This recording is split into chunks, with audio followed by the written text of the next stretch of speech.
just wanted to show you some of the pumpkins that I made when I had an Etsy shop and was selling pumpkins online, and you will see that there's many different colors.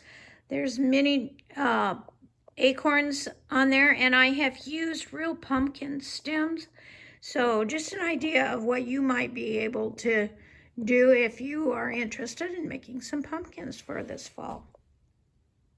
Hi, I'm back in the studio, and today we're going to do a fun project. This is how to make velvet pumpkins. I know it's still August, but if you visited some of the local retailers, you probably have seen that the Halloween stuff, the fall stuff, has been out for a while, and some stores even have Christmas stuff out. So this is not a difficult project, but there are several steps, and so I want to go through them one by one. In front are some of the pumpkins that I have made in the past, and I'm going to show you how I did them.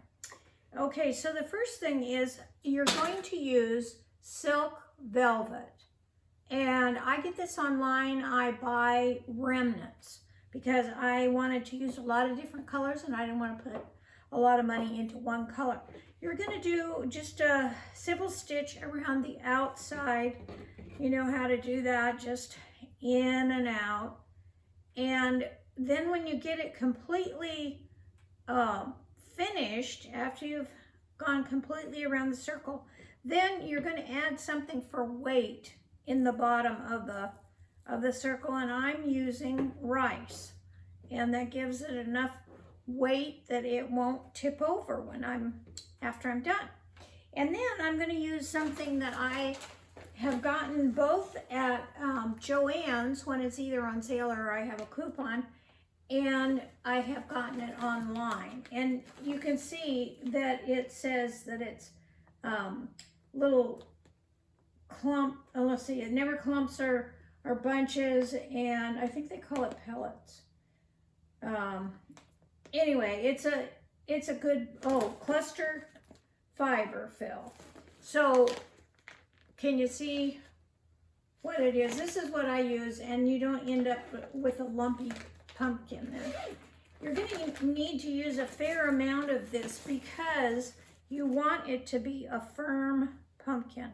So I'm going to go like that. Now I've still got my needle in my thread, and I can pull up and just see how firm does it feel, and I can keep adding more as I decide that it needs more. If not, maybe I need to take some out, whatever it is.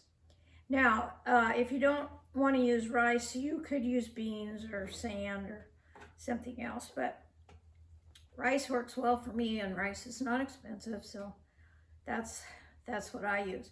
Now you're going to draw it all the way up, and I think that feels pretty firm. You saw the handful that I put in there. Now, I want to tell you how I made the circle too before we get any further. I just pressed the fabric, I put it on a terry towel face down, and then I use steam, and I get it nice and wrinkle-free. And then I use dried up little soap bits. If you use bar soap, you always have this little bit at the end that it's worthless for showering or whatever, but it works great for sewing, so let it dry out. Then I just used a lid like I so often do, and I drew around it. Now this one was exactly the size of the lid, but this one is a little bit bigger, so I went ahead and drew around the lid, but I cut it just about 1/4 of an inch bigger all the way around. Now after I have gotten this all cinched up, then I will sew it back and forth, and it will look like this. And after I do that, then I put a stem on. Now, some of my stems, I go ahead and paint. These are real pumpkin stems. What I do is I collect them in the fall, and sometimes I get them from friends, and sometimes I go to the pumpkin patch after the pumpkin season, and they're ready to plow the pumpkins into the ground, and I have gotten some from them. So there are sources out there other than buying them online. Now, when it's all cinched up like this, then I use my glue gun, and I put plenty of glue on there, but not so much that it's going to get on the velvet. And I put it over that hole, and it looks like this. Now, when I make pumpkins, I like to decorate them a little bit. And so I made what I called glitzy pumpkins by putting beads on them. And I'm so fortunate because one time I went to a barn sale where they had just gobs of these. In fact, I think I figured out from the price that I got about $100 worth of beads for, I think it was $5. And I just use the E6000. There's also bead glue that you can use. And you have to be kind of careful that you don't get it spread out here. But once again, my faithful little toothpick does a great job of putting the little beads in place. Now, you can see from some of my others that I have some other kinds of beads that I just had on hand that I like to use to decorate the pumpkin. Now, there's lots of things that you can use. You could use ribbon, you can use the silk leaves that you can buy in the craft store.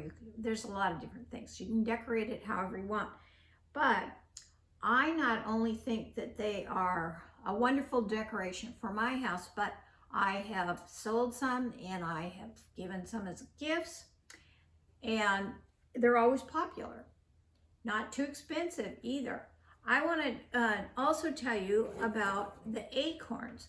Now, most of the acorn caps that I have, and they are real acorn caps, I got from the East Coast.